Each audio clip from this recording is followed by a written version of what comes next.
Thank you so much for making it. It's great to have you here, and we're excited to get into the questions with you. Cool. So my name's Nama. My pronouns are she, hers. My name is Lily. My pronouns are also she, hers. My name is Sean. My pronouns are he, his. My name is Sam, and my pronouns are she, hers. So that's cool. Yeah, so our icebreaker for today is kind of pizza themed.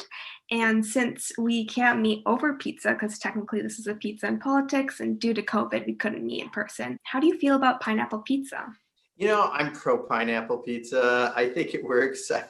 If Ian's can have macaroni and cheese pizza, why can't we have pineapple on pizza? That is true. That's a great answer, and I'm pretty similar too. So, just starting off, what has your career been like in public service, and then why did you choose this path? Sure. Sometimes I don't know if you choose the path as much as it kind of, there's a moment for a path, but I started out on the Dayton County Board of Supervisors back a long time ago. I think I was 28, and I served there for 5 years. And I think I probably did that more because, my dad was in local government. I was involved in politics. It's something I understood, and I thought I could, provide some service to my community.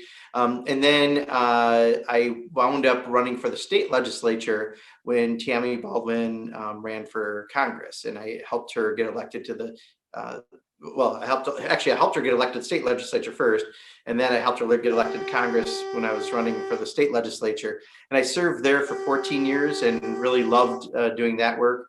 And then when Congress opened up, I wound up running for that, and now I've been here a little over 8 years. So it's nice. I've had a chance to serve in local, state, and federal government, which gives you an idea how everything is connected. But it's not necessarily that I one day said I'm going to go to Congress someday. I think I was just serving in local government. In fact, when the legislature, the seat opened up that Tammy was running for Congress, I actually asked several other people to run first, and they all said, no, you should run. They didn't want to do it. And so I ultimately ran. So it wasn't something that was a plan, but now that I'm doing it, I really love doing the work. Yeah, thank you. I always love hearing of how people who work in politics and in the government, how they find their jobs and the jobs kind of progress over time. A lot of things I've heard from people is like the job finds you instead of you going and seeking out that job. And I think that that's really interesting. So what we're a lot about is making the political process more accessible. So my question is, how are you working to make the political process more accessible to people that it historically hasn't been accessible to? Yeah, so let me answer it in two ways. I think you probably intended it to be, how are we opening it up to people in the district to do that? But I also want to mention, part of it is electing a more diverse Congress so that so that Congress looks more like America. Right now, if you look at Congress, one side of the aisle, the Republican side, they finally broke into double digits, I think, of women on their side of the aisle, but it often looks like a bunch of extras for a Mad Men episode. On that side, a bunch of older white men in suits. And then you look at the other side of the aisle, the Democratic side, and we actually look a little bit more like the country. We have diversity in gender and race, in skin color. I mean, when you look at the Democratic caucus, it looks a lot more like the country. So electing more people, and that's why I think I've worked actively with the Progressive Caucus PAC and doing that. But in the district, trying to make sure we're accessible and open to more people is by doing things like town halls and having regular meetings these days via Zoom, but generally face-to-face, and helping people who have questions about politics, encouraging them to get involved locally. Because I think, again, at the local level, you can have a lot of impacts in a lot quicker way. But being a part of the community and helping to grow the activity in the community is, I think, part of that accessibility. Yeah, that's great. And I think it's a good idea to have a Congress that reflects the country. The question was about your experience voting with the 2020 election. We were wondering if you encountered any obstacles or if you have any stories of people you know. Yeah, I'm pretty lucky because I can walk to my polling place in the town of Vermont, because it's literally right around the corner from where I live. But we heard lots of tough stories. Whether it be people who didn't get a ballot in time, people who were worried about going and voting and doing it safely. I'm glad that we had the efforts that we had to try to get the opportunity for everyone to be able to vote. At one point, before we had a lot of the changes that Scott Walker and others did in voting laws, it used to be Wisconsin, Maine, and Minnesota were the top turnout for presidential cycle in the country. We had the greatest turnout, and we have almost zero fraud. And we have that based on actual hearings I've been on in the legislature that prove we haven't had those problems. But unfortunately, photo ID laws and allowing less early voting and a lot of the restrictions that came in place, I think 4 years ago, it turned out we were the second worst behind, I think it was Mississippi or something, which was an awful place to be, at least in my opinion. And now I think what we did in 2020 tried to address voting during COVID, which meant getting ballots out to people and giving them different ways to get it in. And because of it, I think we had greater turnout. At the end of the day, I want turnout. I don't care. I mean, I do care. I want it to be more progressive Democratic voters. But what's most important is that voters come out, because then the results are more of a part of democracy. If you have 80% turnout and it turns out they elect a Republican, hey, 80% turned out. That is a strong will behind who then they voted for, and that person then has more wind in their back to get things done. So yeah, I just want people to vote.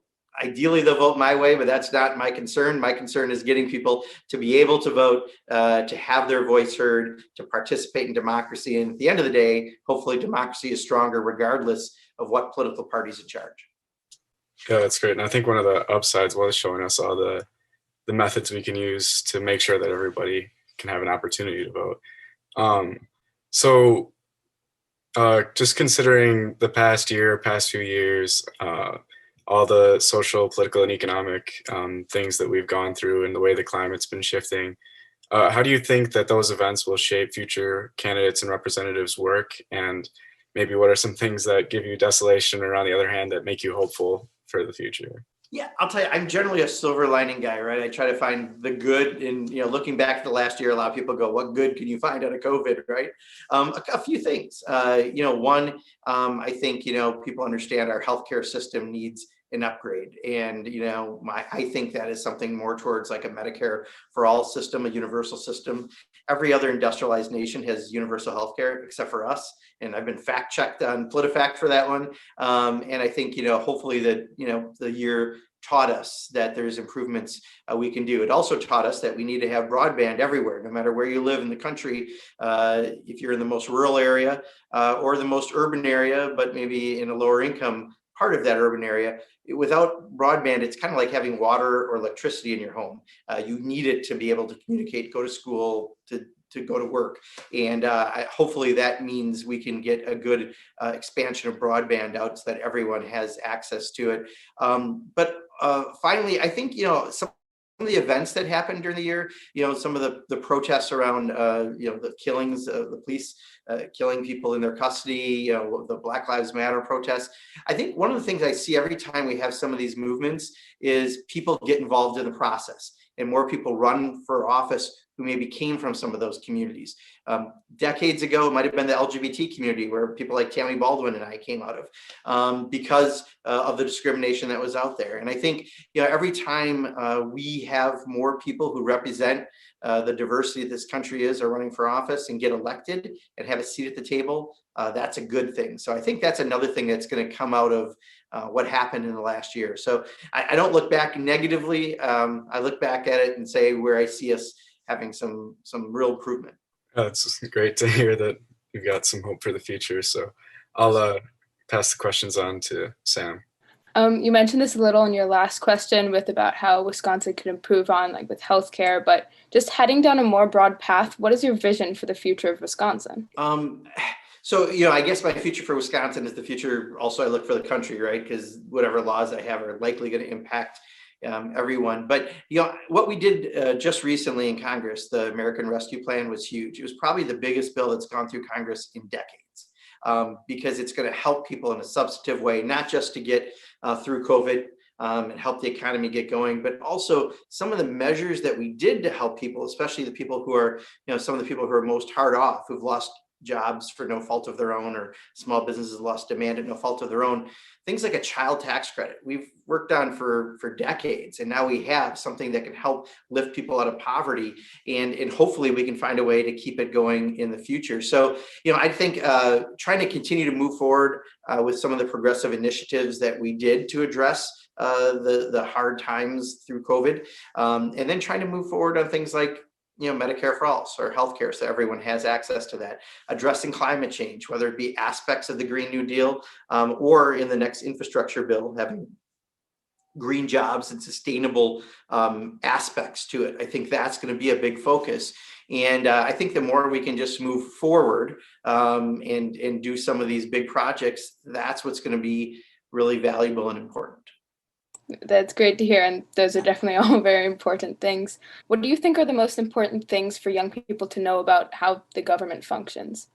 I think, trying to think how to say this exactly, but the Saturday morning commercials, I don't know if they still are on. They used to say how a bill became a law. When I was growing up, you had a lot of those. They don't really cover the real process, right? There's a lot of other things that happen. I think the good news is the more representative government is of the people, then we look like the country, as I mentioned in the beginning, the more we're going to have laws that will be good for everyone and not just wealthy folks or corporations or people who are well connected. And I think that's something that's especially important, that we have a government that works for everyone and that we really focus on doing that. Yeah, definitely agreed. It's nice to be represented. Thank you. I'm going to pass the questions on to Nama now. Sure. Yeah, thank you so much for making time out of your day and your busy schedule to come talk to us. It makes us feel like we're being heard and represented in our community. So we thank you for that.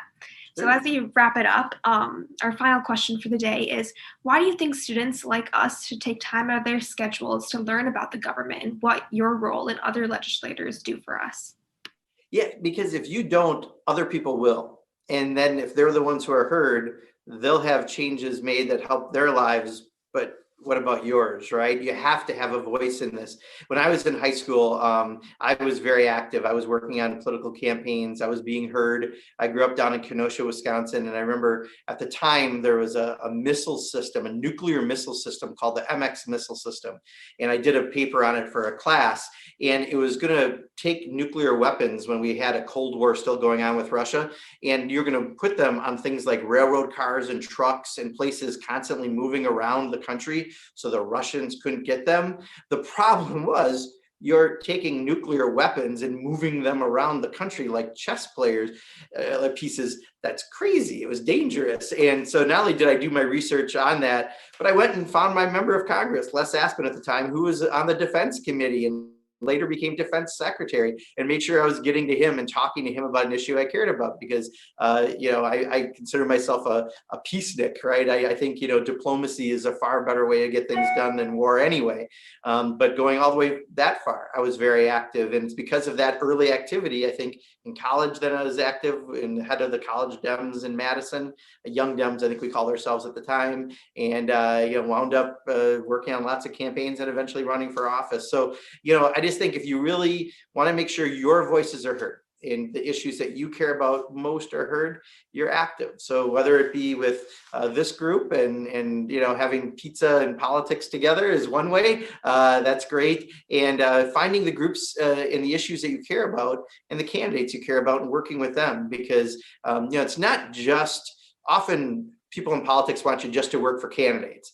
I'm different. I think equally important are the groups that are out there that advocate for things you care about. And right now, my job is I'm a part of the progressive movement. I happen to have a job in Washington, but we work with our progressive partners and we're all part of the same movement. So if you care about the environment, find some environmental organizations. You care about equality for LGBTQ community, work with those organizations. But find where your passions are and work towards those things, and you can have an impact. And when I was in high school, I was already doing it, and look where I am now. So I encourage everyone to be active and work with where your passions are, because you can't go wrong when you're working with things you care about deeply. Yeah, I definitely agree. And it's really nice to hear it coming from you, an elected official that represents us and represents our communities and our issues that we're facing. So that's all we have for today. And we thank you so much for making time out of your day coming to talk to us. Thank you so much. Good luck with it all. And all pizza is good. Yeah. Thank you again. Yeah. Take care. Thanks, everybody. Have a good night. Bye.